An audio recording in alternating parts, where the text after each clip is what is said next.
Do you know what it takes to sell your business for 7 or 8 figures? Hi, I'm Jaryd Krause. I'm the host of the Buying Online Businesses podcast, and today I'm speaking with Paul Avins, who coaches entrepreneurs and CEOs how to scale up their sales, profits, and shareholder value to prepare their business for 7 and 8 figure exits. Now, in this podcast episode, Paul and I dive into acquiring businesses and a few tales that Paul has around acquisitions for himself personally. We also discuss the difference between owning a business, being an operator, being an investor, and how they're all very different. We also dive into the difference between the skills needed to start a business, the skills needed to grow a business, and the skills need to be operator and owner and or sell the business. So there's massive differences in those. We also talk about an example of how he helped scale an e-commerce brand and how long it actually took them to do, what the things were that they need to put in place to be able to get more distribution and sell more products to existing clients, new clients. We also talk about how to prepare your business for an exit, the things that you need to be thinking about, the timelines you need to set in place, and the things you need to do to get the highest possible exit or price for your business. We also discuss how to carry yourself through the selling stage of the business and the common pitfalls and traps that entrepreneurs can face whilst they're trying to sell their business and run their business at the same time. And lastly, Paul shares his tales of two different entrepreneurs that Paul is very impressed by and what we can learn from those two people and their character in how they show up as entrepreneurs. Now, this is such a valuable episode. We do talk about buying businesses. If you are wanting to buy a business and you haven't got my due diligence framework, what are you even doing? I give it away for free. It's helped me make a lot of money. It's helped my clients make a lot of money and saved us millions of dollars as well. Now, get that at buyingonlinebusinesses.com/free resources, and let's dive into the pod. Do you have a website you might want to sell either now or in the future?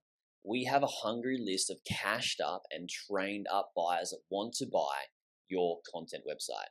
If you have a site making over $300 per month and want to sell it, head to buyingonlinebusinesses.co/sell your business or email us at info@buyingonlinebusinesses.com because we will likely have a buyer. Details are in the description. Paul, so good to be talking to you. Thanks for coming on this pod. Oh, listen, I was saying just before, it's a real privilege and a pleasure, and thank you for the opportunity to share. So I'm looking forward to this conversation, actually. I'm really excited for this one. Yeah, me too. I mean, when I found out about you, I was like, yes, we need to talk about how you've helped CEOs and entrepreneurs scale in terms of how to get ready for an exit. And that's an issue what I wanted to, pick your brain about. Before we hit the record buttons off air, what people don't know is that you mentioned, you've helped people buy a bunch of businesses before as well. You bought businesses yourself. And yeah, congrats. Why, I want to ask why did you buy a business, or have you bought multiple, or what's your motivation for that? Good question.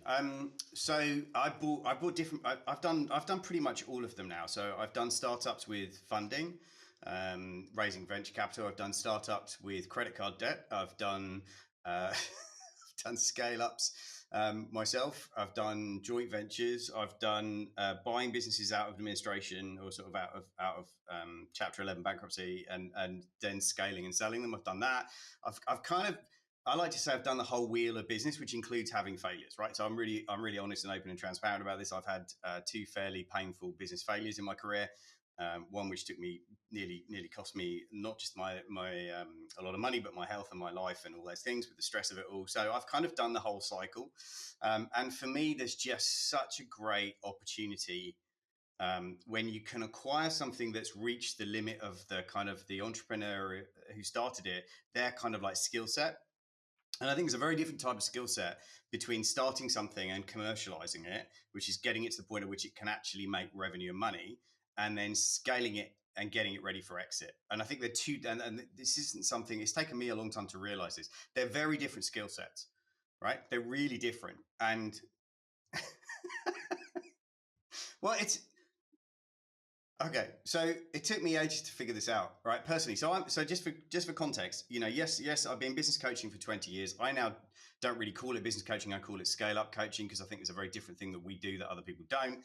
I'm not talking about making people really good at operationalizing their business. There's lots of people out there that do that. I'm talking about how do we help you scale your business, build what I call a grown up business that has tangible value that someone is prepared to pay for in cash, right? Or pay for with money, right? Like the biggest single thing that most entrepreneurs are doing is they run this program that says, hey, one day I will sell because this has all got to be worth it. And the staggering stats that really shocked me is less than certainly in the UK, less than 18% of businesses that go up for sale ever sell. So that means there is this enormous amount of people who are building or running a business, thinking they are building a business, and thinking at some point at the end of the rainbow, someone's going to come along and offer them a ton of money for it. And that's usually their pension plan. It's usually their biggest financial investment is in their business, time, energy, money. Most entrepreneurs will sacrifice a lot to build something significant, and I'm talking seven figures and above. So I specialize in helping people go from sort of $500,000 or $1 million and up to 25 and exit. Right, that's kind of the space I operate in because we've got a proven model at that point. But I think too many people don't understand, and I've been in rooms where this conversation has happened. Somebody has looked at the business and gone, it's not worth very much money. And the entrepreneur has got really upset because they're like, you don't understand. I've spent 25 years building it. And actually, what they didn't understand was they'd spent 25 years running it, not building it to exit it. And they're two very different strategies. And this is why I'm passionate about three things, right? Strategy, talent, and cash. You've got to have a clear strategy. You've got, which may include acquisitions, absolutely, and should do. You've got to have the right team around you, or you're never going to exit. And thirdly, you've got to have the right commercial model, the cash that generates the right cash, to be able to exit in any way, shape, or form. So if any of those three aren't present, I normally have a tripod on my desk. It's a bit like it's like a tripod, right? Oh, here we go. Here's one I made earlier, right? It's like a tripod. If any one of those three isn't working, it falls over, right? It falls over. So this is what most business owners go through, and I've been through this pain of thinking, if I just focus on the money, or if I just focus on sales, or if I just, rather than realizing we need to get good at building all three. We need a clear strategy. We need the right talent, the right team. And that's a critical skill set. And that's not what it takes to get a business off the ground, generate sales, and prove a concept, and figure out whether there's product market fit. That's one skill set. Then scaling it, totally different. Yeah, I'm with you. I'm absolutely with you. I have a lot of people come to me as like, Jaryd, well, why should I buy a business when I don't know how to start one or run one? Well, you don't need to. Like, typically you can have people, when you acquire a business, you can have people that's already operating it and somebody else has already started it. What you do need to do if you want to be the operator, there's a difference between operator and owner, and I'll talk about that in a second based on what you just mentioned, is that, you know, you can be the owner, you can acquire the business and have an operator put in place and make sure you hold the operator accountable to scaling. Now, when you said 18% of businesses that go up for sale sell in the UK, my assumption is that they're probably brick and mortar offline businesses more so than digital assets. I'm sure there's a bunch of assets that are online businesses that go up for sale that don't sell because they're not great. But for the offline assets, my assumption is probably because you've got these people that have built these businesses, but what they've actually built for themselves is a job, and nobody wants to buy a job, right? Like that's what the book, the E Myth, is really, highlights the difference. If you guys haven't heard of the E Myth, it's by Michael Gerber. I'm sure you have, Paul. It's massive I difference spoke on between stage with him an actually. operator and I yeah, spoke on right, stage with cool, Michael Gerber. yeah, Yeah. But super I smart think guy. there's a point you just sorry to jump in. Wait, he's a really nice guy. The E Myth is brilliant. However, the E Myth doesn't, in my opinion, it talks to a different time and a different age. So it doesn't talk to digital businesses right now in the same way. Because the E Myth was mainly going, look, you need to view your business like a franchise prototype, like you're about to have 50 of them or 100 of them, and which is fine and it's great, and it's a good frame to start the conversation with. I prefer to start the conversation with, you need to decide if you're going to be an operator, an owner, or an investor, and they're three different things, right? And for me, the challenge with Michael Gerber's stuff now is that in the digital world, and this is why I think a lot of businesses that are going up for sale are physical right now, is because the vast majority of people who are hitting retirement age built physical businesses.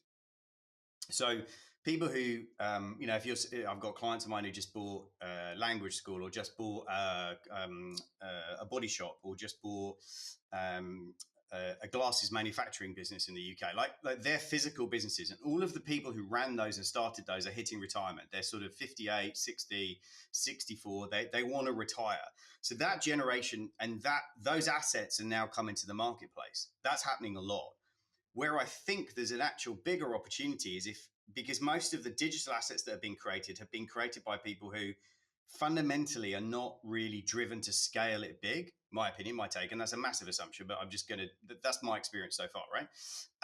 But they're very good at getting it off the ground and hustling and getting it started. But the skill set to scale it, they don't have that. And therefore they're like, well, can somebody just take this on and scale it? And I think that's why, for me, and I'm looking at this, I said to you before, I'm looking at this commercially right now. I think buying digital assets that have massive scalable potential, if you understand how to scale something, it's just starting up as a big opportunity. I think we're at the beginning of a massive wave of opportunity with that. I mean, I agree. I have been doing this for a long time, many, many years.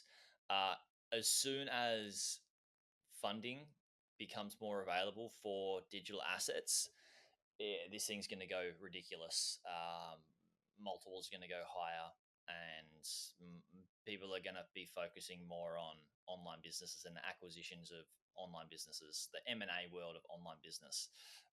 Now, it's very interesting, like you said, the opportunity that is available with just digital, but also, it's vice versa as well. Like somebody that has bought an e-commerce business, the opportunity of them going away and creating their own manufacturing plant and running that business, as well as having, their digital sales arm attached to it, is huge. They can cut costs, they can produce faster, better products by, maybe acquiring a manufacturing arm for their business, and it could be an offline asset.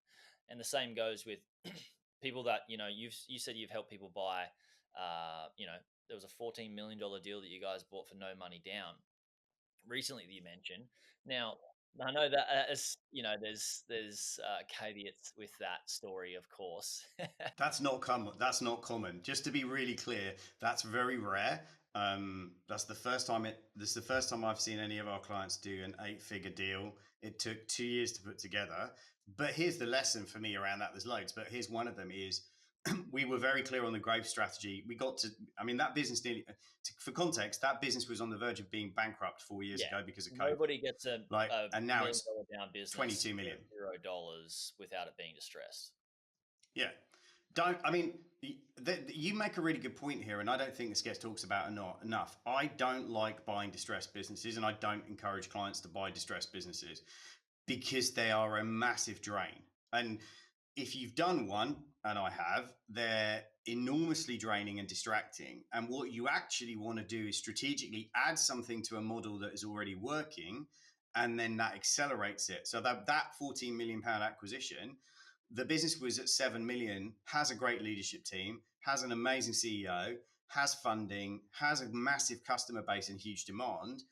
Therefore, the acquisition, you go, look, that's a 21, 22 million pound business when it's done. And then in 12 to 18 months, it's going to be a 30 million pound business. And at that point, it's the biggest in Europe. Yeah. It's I'm with you 100%.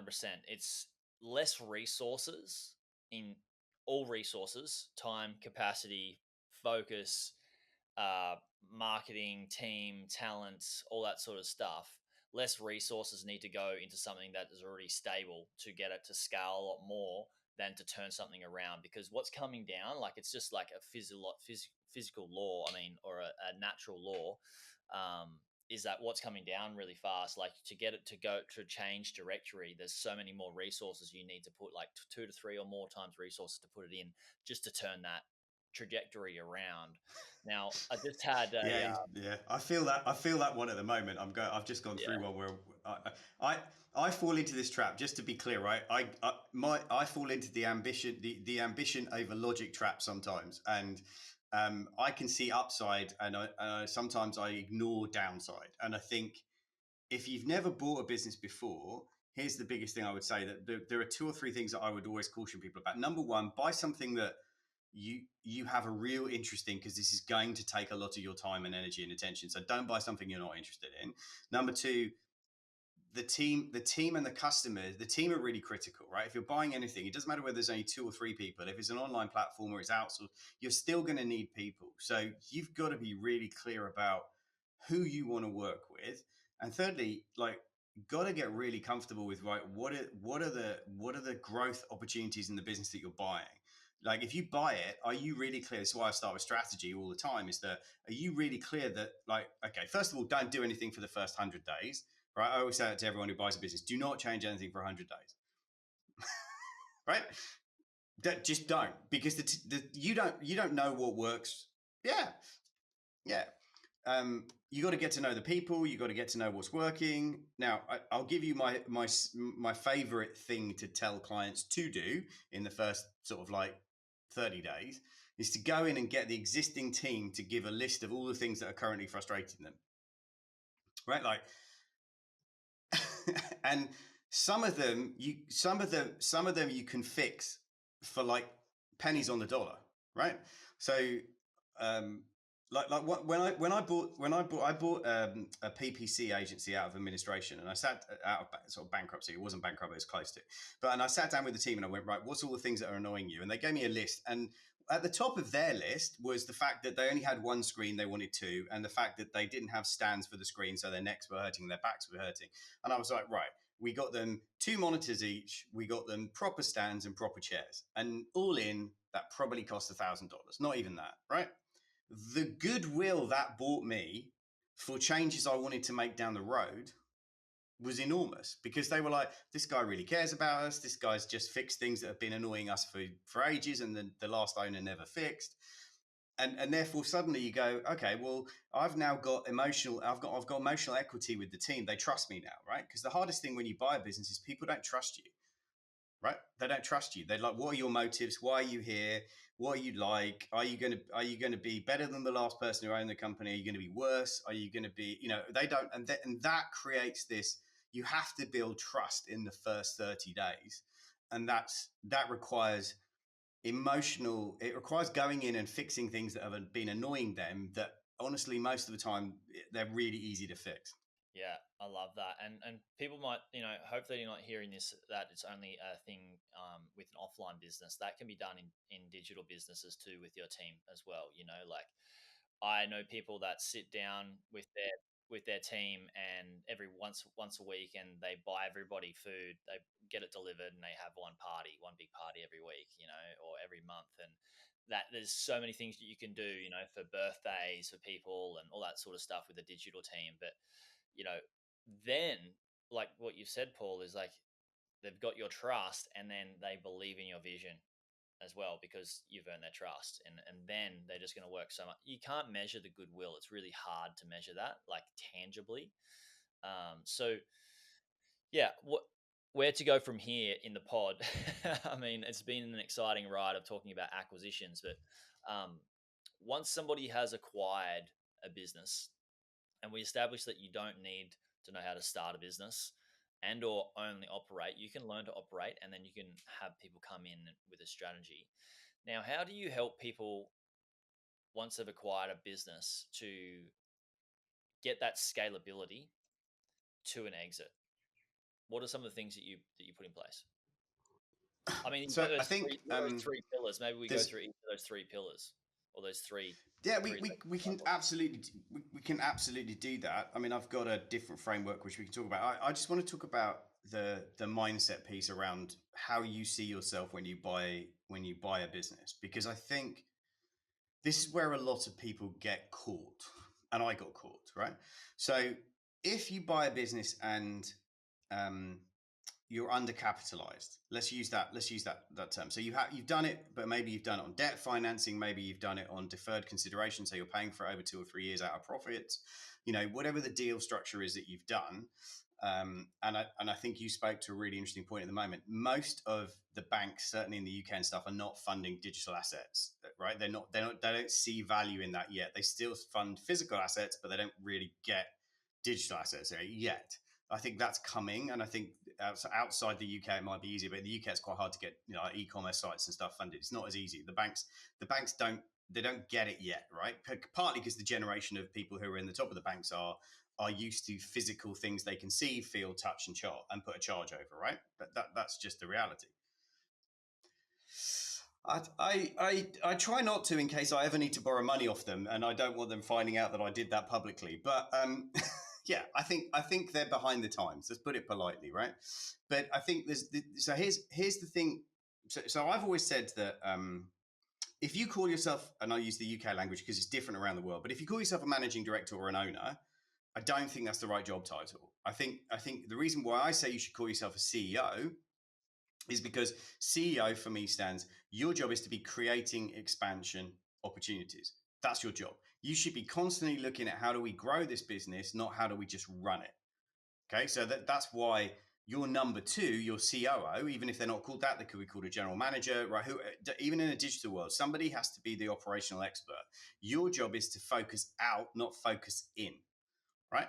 Now, at the very beginning, yes, you might need to focus in, but once you're on board, your job should be right. Where are the growth opportunities? What are the market sectors? And what's the strategy for driving growth? And there's only really kind of 4 things that you can look at. Are we selling existing products to existing customers? Easy way to make cash in the first instance. Are we selling existing products to new markets? Are we creating new products for existing customers, or are we creating new products for new markets? And new products for new markets is the highest risk, most dangerous thing you can do. So if you've got those 4 strategic growth drivers, which order are you using them in, and then how are you going to do that? You can be an e-com business and it still applies. So I've got an e-commerce client that we've worked with for the last 2 years, and we've grown that business from 500,000 to 2.1 million in 2 years. Organic. That's all organic, no acquisitions, right? So, and that's been about taking existing product and taking it to new markets. So we've taken it to 17 new territories around the world, right? We've found distributors and partners in 17 different territories, and that strategy, and then we've done new products to existing customer base. So they've got 1 million subscribers on YouTube on their channel. They built their platform out. They've got this massive customer base. They've got about 100,000 people on email. So now we can launch new product to existing customer base, because that's an easier way to generate cash. So we've done 2 things. We've taken does that make sense? Yeah, absolutely. Yeah, I would start, like, if it was me personally and I was the chief expansion officer, if you'd want to call it that. Uh, yeah, yeah. I just thought of that when you said, your CEO should be thinking about expansion. Why not call it chief expansion officer instead of executive? So, with that, if I was the CEO, I would probably go with, going for new products to existing audience, but first do like a survey, work out what their wants, needs, fears, frustrations, desire, and actually build a product that they tell us to build so it sells like hotcakes. Use that money to roll that over into expansion of market share, acquiring more market share for existing products that are best sellers. Because who knows, maybe this new product that you created could become your new bestseller that you need to, use with your new partners that you create in terms of distribution network. So I want to ask, how did you, with this, let's use this e-commerce brand as a sort of case study and example. It's going to be relevant to everybody listening. How did you go about, expanding to new markets and acquiring partnerships? What did that look like for you guys? Yeah, so there were 2 or 3. So first things first is, when I talk about scale, the first part of that is to have a really clear strategy. So we created a 2 to 3 year expansion plan that basically says, for the next 2 years, these are the key drivers of growth. This is where we're doing. These are the market opportunities that we see. And then we got really clear. So that's the strategy, right? Strategy is to take existing product to new market and then to create new product for existing customers. They were the two strategies, right? So then you say that's C. So that's strategy, right? Then C is for customers, right? So who are the customers and what are the channels? So C for me in scale is who are the customers we want to target and where are the channels we're going to find them.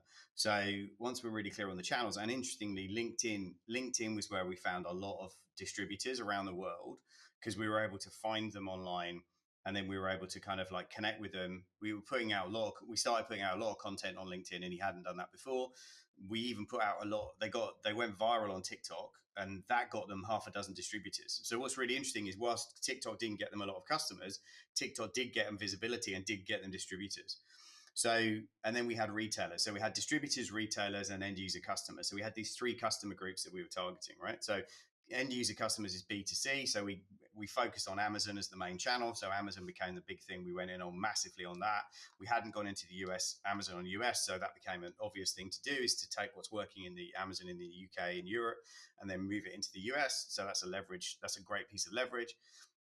Massive. And then we went, okay, who are the top 10 retailers in the US? How many are we currently dealing with? We were dealing with like 5, maybe. I can't remember exactly. Who are the top 3 or 4 sports retailers in the US and how do we get to them? And there's an interesting story here, right? Because this is the power of asking for help and power of network. Okay. So we were trying to get in, I won't say the name of the retailer, but let's just say the biggest sports retailer in the US, right? It's massive. It's huge, right? And we were trying to get to the buyer in that organization, and no matter what we did, we couldn't get them to respond, or my client couldn't get them to respond, right? So like we'd tried letters, we'd tried DMs, we tried all kinds of stuff, right? And just nothing. Nobody would bite. We'd send samples, we'd done all of that stuff, and nobody was biting at all. No response. So in the end, we found sort of like 2 key people that we figured in the organization were involved in new product listing and all the rest of it. And we basically went on LinkedIn and asked for help from my client's network and said, does anybody in my network know these 2 people? Tagged them in, because we just want a 10-minute conversation with them. That's it. We just want 10 minutes with them, and that's it. Can anybody get us an introduction? And we got 3 introductions off the back of that LinkedIn post. So sometimes it's just going, right, okay, you've got to be really clear about who you're trying to target, and then ask for help from your network, because 9 times out of 10 your network will either know somebody or be able to introduce you. And that's now become a key account, and potentially could be huge this year for the business, right? But you've got to be really strategic with who are the top 10 or 15. If you're going distributors or retailers, what's your B2C play? So what's your direct to consumer play? What's your distributor play? So who are the distributors? And then what's your kind of like, are you doing OEM? So are you doing white label and letting other people sell your products through their channels?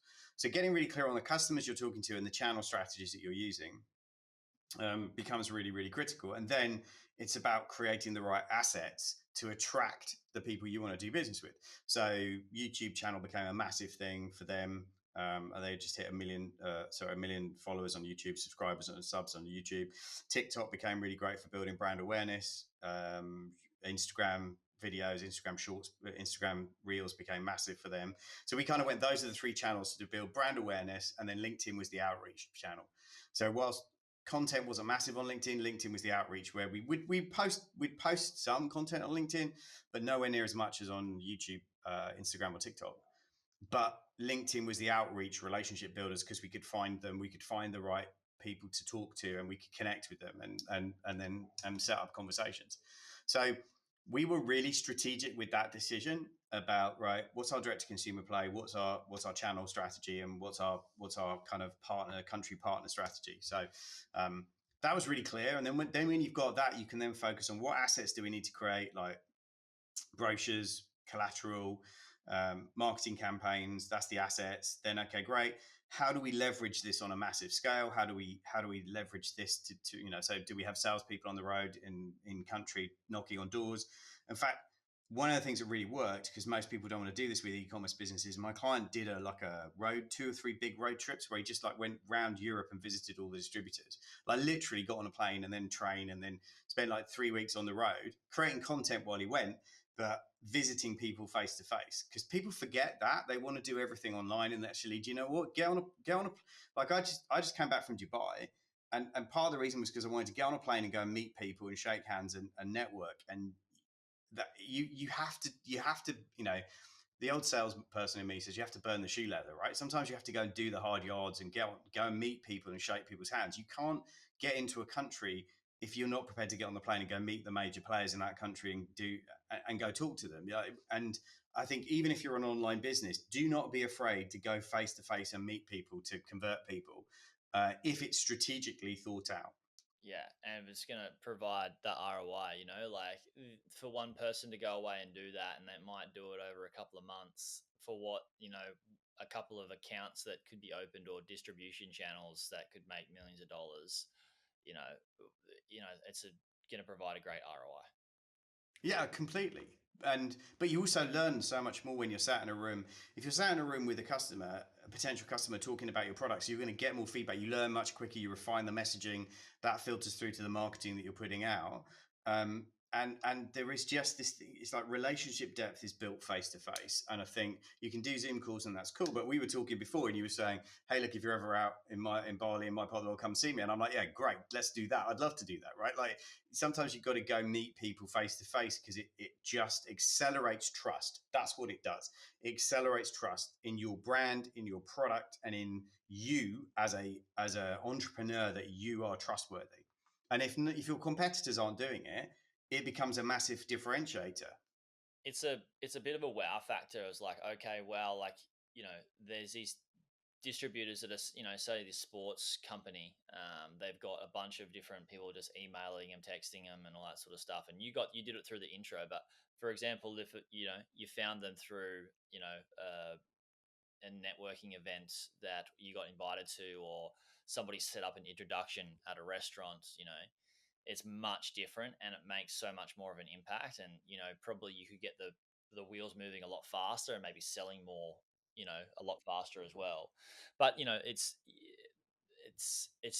all depends on what the business is, the product, and the market, and the distributors, and all those. There's many depends, but yeah, you're right. I'm with you on the face to face stuff. So with that distribution, or that scale that you've gotten, is there anything else that you want to mention around how you help them with scale before you move to like preparation for exit, or what you might do to Yes. help somebody like that or a company like that prepare for exit? Uh, yeah, loads, but we haven't got enough time to teach all of it. But so I'll give you a couple of I'll give you a couple of critical things that I think entrepreneurs don't know they don't know. So first thing is you've got to realize that you've got to be clear on what kind of revenue you're generating, and I'm gonna so there's like what we call 3 different types of revenue, right? So the holy grail of revenue is kind of repeat recurring revenue. So people that like SaaS products or anything that's recurring, where people are paying an amount of, that's the holy grail, right? The more of that you get, the bigger your multiple gets. So if you buy a business that doesn't have a recurring revenue stream, the first thing I would be looking at with you is saying, okay, how are we going to create a recurring revenue product in this business? Because without that, there isn't a lock-in value on exit, right? So that's the first thing. Then you've got what we call kind of, there's transactional value, which is people buy once every now and again, but then there's repeat income streams. So like for his product lasts about 4 months. So customers come back every 4 months and buy. So that's repeat income. That's not recurring income, which is, you're on a contract, it gets shipped every 30 days or whatever. So that's a different kind of contract. So you've got to look at the revenue and go, how much is one-off kind of revenue, kind of like transactional revenue? How much is repeat income because people come back to consume the product or use the product, and how much is recurring? And that's really critical to understand, because if you get that mix wrong, when you go to exit, it's very hard for somebody who is trying to value your business to value it on future revenue. If all your revenue, for example, is one-off revenue stream. So if it's people coming to you buying once and then they go and they don't come back, that business is very hard to give a multiple that's going to be exciting to, simply because there's no recurring revenue, right? So when I'm buying your business, I'm buying future revenue. essentially that's what I'm buying. I'm buying your ability to project how strong the revenue is going to be 2-3 years out. That's why I'm buying as an investor. And if the kind of sales revenue that you're making isn't solid, isn't predictable, right? And this is why distributed channels are so important, because you go direct to consumer, that you've got no real control over. That some will buy, some will won't. But you can start to build up a really good pattern of, say, a distributor who's, if they're a retailer, they order this much stock every year, and they order it every year, and that's the kind of, so that's repeat income, not recurring. Then you go, okay, how do we create a recurring income stream in this business model where people sign up and they pay $30 a month? Because if we get 15,000 people on $30 a month, the value we've just created in this business is exceptional. So understanding the kind of revenue that the business is, and that's, by the way, I'm just sharing that because that's one of the critical things I look at if somebody's looking at buying a business, is what kind of revenue are you buying, and also how fast can we increase the recurring revenue or the repeat income? Like how fast can we do that? So like I'll give you a really quick example of this. So offline example, but it will make sense, right? So a client came to me, runs 4 vet practices, doing about £4 million turnover a year, but they all their revenue was just people coming in whenever, right? Now I've got another vet practice that's that I coach. 78% of all their revenue is recurring. So you immediately look at that business and go, the 78% recurring revenue business is like 5 times more valuable because of that. So all we did was launch a recurring revenue product to his customer base, and suddenly we've got 20% of his revenues gone from 0 to 20% being recurring. What we've just done to the balance sheet is make that business 2 or 3 times more valuable in one marketing campaign. So we created balance sheet value. Yes, we created cash flow, critical. If you want to scale, you need to create cash flow, but we'd also create balance sheet value because we've got recurring revenue. So the understanding the makeup of the money and how it's made up and how you can change the makeup of the money model is a critical piece in the scaling conversation. Because if you don't build it for longevity, if you don't build it the right way, you get less of a valuation on exit. Does that make sense, Jaryd? I'm just checking. Yeah, I'm with you. What I see you doing is you're looking at how do I increase the multiple, and the only way to increase the multiple when you're selling a business is to make sure the business is less risky, has a lot of cash, and is very predictable. And that's through those different types of revenues and adding them or expanding those revenue streams to be just that. So I'm totally with you. I actually even know I've had a guest on the podcast talk about how to memberify e-commerce businesses to, yeah, it's really cool. And that's helped, typically an e-com business can sell between 1 to 3 year multiple. But if you add this extra revenue stream and it's, a 30-day recurring thing or 60 days or whatever it is, yeah, it's your multiples go way up really fast, like you said. Yeah, I mean, we got this during COVID, so it's a bit skewed, right? But we have had a client exit for a 32 multiple, which is just like mind blowing. 32 annual multiple. 32 EBIT, yeah. Wow. Okay, because when you say 32, sometimes people listening are thinking about like content websites and monthly multiple. Some digital assets, and digital assets typically under $1 million get valued at 30 out of a monthly multiple. But when you say 32 annual EBITDA, 32 EBITDA, that's what sort of business was that? Insane. So that was because that had a lot. So there's a lot of things that build value in that one, and that's unusual. Just to be clear, that's not normal. Most people are getting 4 or 5 times multiples typically. But if you build the right team, and this is the bit I see that most people don't do, right? So the first thing I would say to clients, if you buy a business, it should have team. It might have 2 or 3 people. It might have outsourcers. The first thing we encourage them to do is to profile everybody on the team. And the reason you do that is because you're very quickly going to understand who you're working with, what their strengths are, what their weaknesses are, and how to best manage them for them to, and which ones are likely to wobble because of their profile, that they won't like change and they'll be nervous and worried.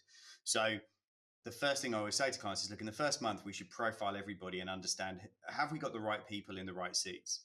Because most businesses probably may or may not have that. And secondly, how do you manage and motivate the people that you've got? And rather than take 6 months to learn about them, why don't you profile them and you'll learn about them in in the space of a few days, and they're going to feel like you invested in them because you went, look, I'm going to invest in you to understand you, to learn about you, and to help you be able to be more successful in your job role. Wow, as a member of that team, whether I'm an outsourcer or not, I suddenly feel more valued. And when someone's buying a business, they are buying, if you are what's called a cog in the wheel, so if you are the cog through which all decisions have to flow, you're not, it's very hard to exit that business without some kind of earn out or lock in for 2 or 3 years, because people go, yeah, but if we take you out of the business, nobody knows everything. So your job is to actually make yourself redundant. Sorry? They call it key person dependency. You're absolutely spot on. Yeah, they do. And if we take the ecom client of mine for an example with this, one of the things we're doing at this stage of the business now, we're over 2 million, is we're starting to invest in talent. We're starting to bring on the next level of management that he needs to get out of boxes. So now that we've built the model, we know the model's profitable, we're now reinvesting some of that profit back into people so that we can start to get him out of any operational dependency, so that, as you said, he doesn't become key man dependent. So that then becomes a strategic move at this stage in the model, right? Like it wouldn't have worked a year ago because we weren't profitable enough to do it. Now that business is profitable enough, you go, okay, that becomes the next strategic move, is to start bringing in talent that can free up the CEO and the owner to get ready to grow the business, but also to focus on getting the business ready for potential exits, if that's the strategy, if that's what they want to do, right?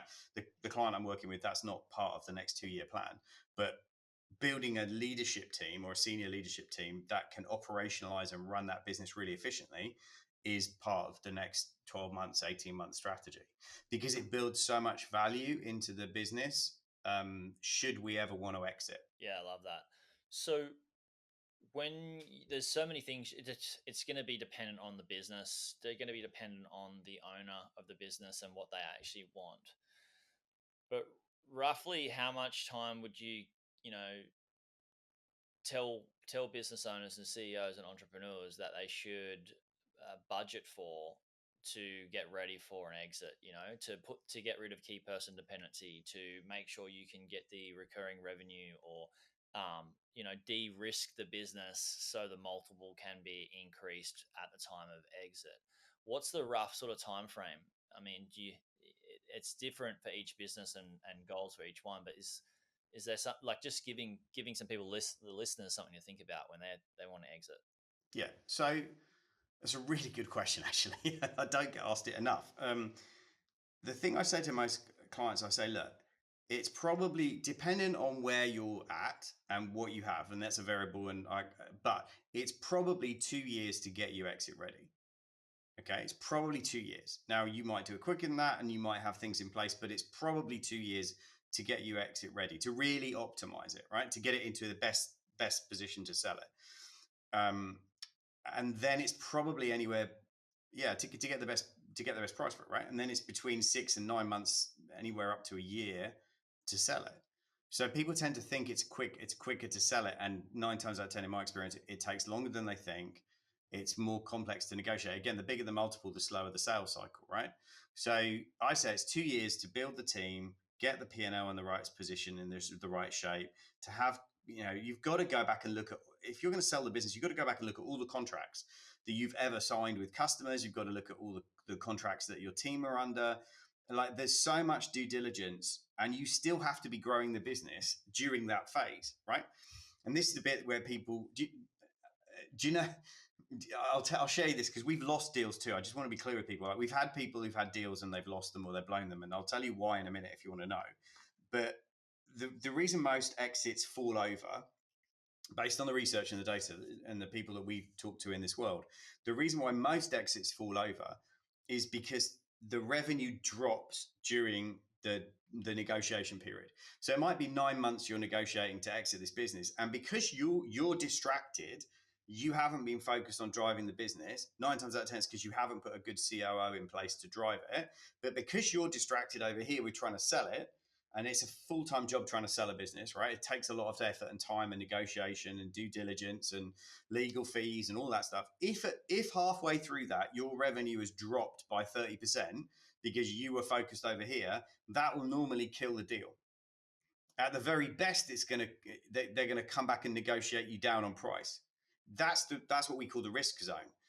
Mm. Right? I It's like a that. I massive like risk that zone. explanation of the And risk zone when selling. It's really good to explain it that way. it happens.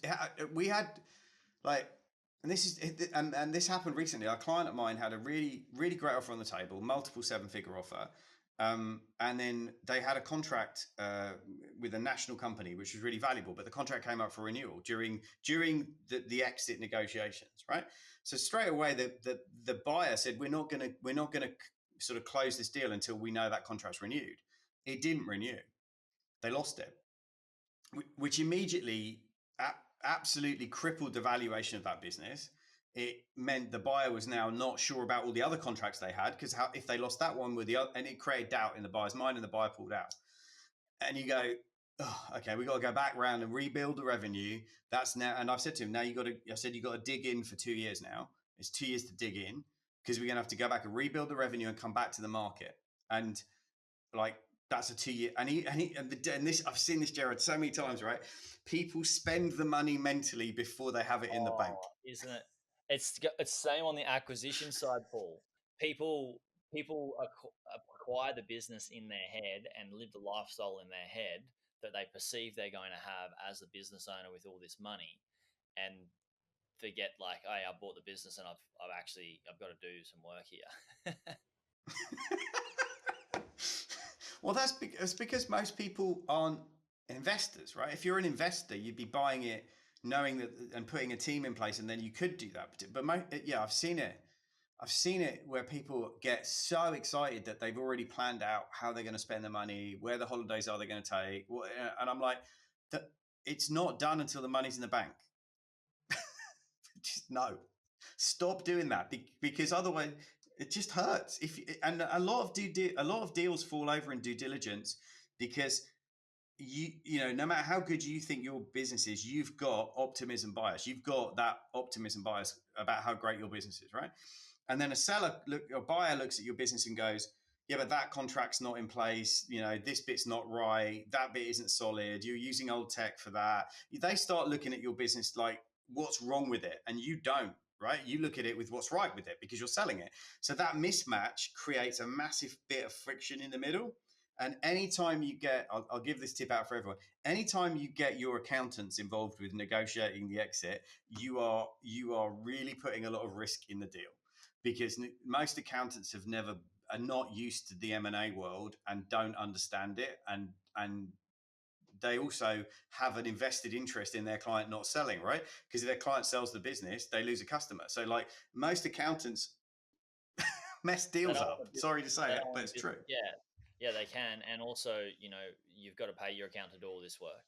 Then you've got to pay for your legals on the acquisition, and then you've got a 6 month, say it's a 6 to 12 month time frame of you focusing on getting all the documentation and everything presentable for the acquisition side to do their due diligence. You've lost that 6 to 12 months if the deal falls over. It's not just, you haven't just lost revenue in the business, but you've lost 6 to 12 months of work has gone as well.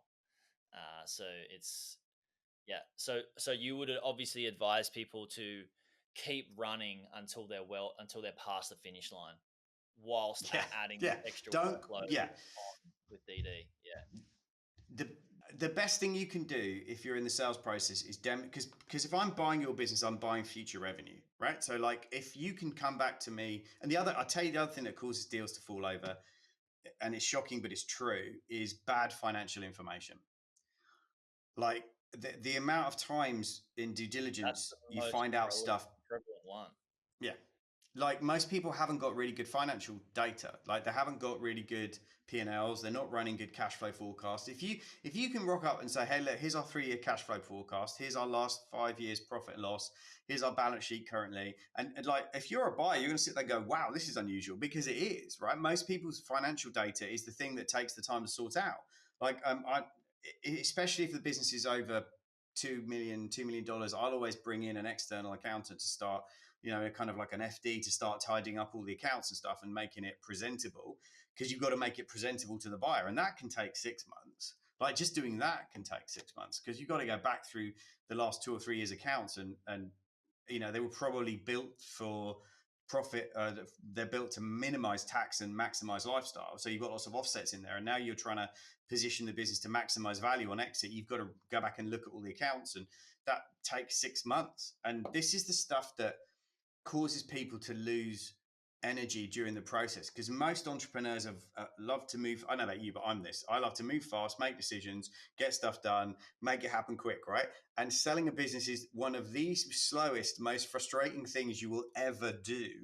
And like, you have to master patience. If you want to go on a course on mastering patience as an entrepreneur, try selling your business, because it will absolutely teach you that.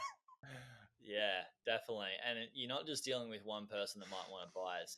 It could be multiple people. So, Paul, we could chat all day, but I'm so grateful for everything that you've shared. And I know that you've got so much you could share with. Maybe we do another podcast. Hey YouTube watcher, if you thought that video was good, you should check out this video here on the 2 best types of websites beginners should buy. Or check out my playlist on how I made my first 100K from buying websites and how to do due diligence. Check it out. It's an awesome playlist. You'll enjoy it.